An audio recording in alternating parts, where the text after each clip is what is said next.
Let's talk about water, not as a resource but as a weapon, because that's exactly what China may be turning it into, and India is watching with growing concern. China is building one of the largest dams in the world. And where exactly is this engineering marvel coming up? On the Yarlung Tsangpo River, the same river that becomes the Brahmaputra when it enters India through Arunachal Pradesh. This isn't just a dam, it's a power play. Now, these Chinese mega dams will generate a staggering 300 billion kilowatt hours of electricity every single year. Let me tell you, that is more than Three Gorges Dam, which is currently the largest on the earth. It will have 5 massive hydropower stations, and it's being built at a location called Great Bend, just before the river crosses into India. Sounds harmless, right? Now think again. The Brahmaputra, or also we can call it Siang, which is known in Arunachal Pradesh, is a lifeline of the northeast. Millions depend on its water for drinking, farming, fishing, but now China is building a dam before the river enters India. Now this means that Beijing gets to control the flow. Now it could release excess water, causing floods in Assam and Arunachal Pradesh, or hold back water, leading to droughts and crop failure.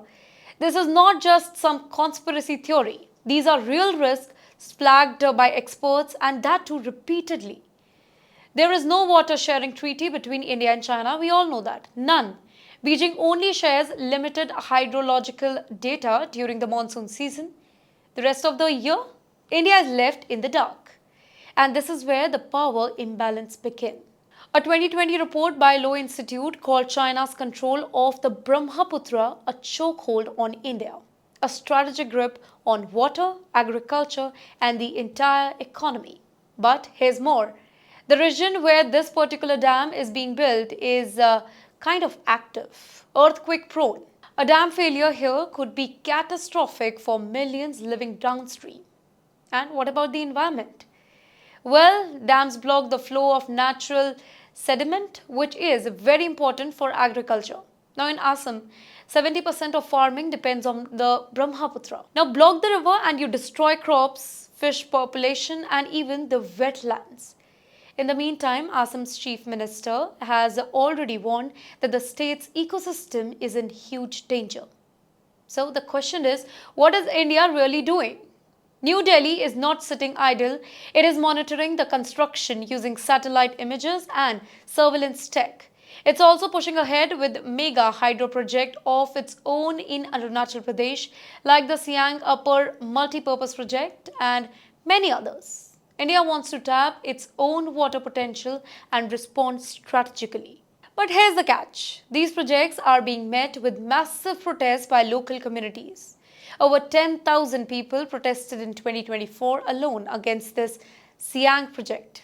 They fear displacement, they fear environmental damage, and they want their ancestral lands protected.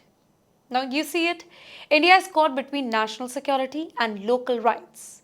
In the meantime, the so-called expert-level mechanism between India and China, set up in 2006, has failed to deliver. China refuses to sign a water-sharing treaty the way India has with Pakistan for the Indus. And without legally binding agreements, trust is fragile. So here's the bottom line. The Brahmaputra is not just a river in India. It's the artery of lives of over 140 million people across India and Bangladesh. And as the climate change accelerates, the control of rivers in Himalayas become a matter of national survival. China knows this and India knows it too. This isn't just a dam, this is a message, a warning, and possibly the opening move in the new kind of war.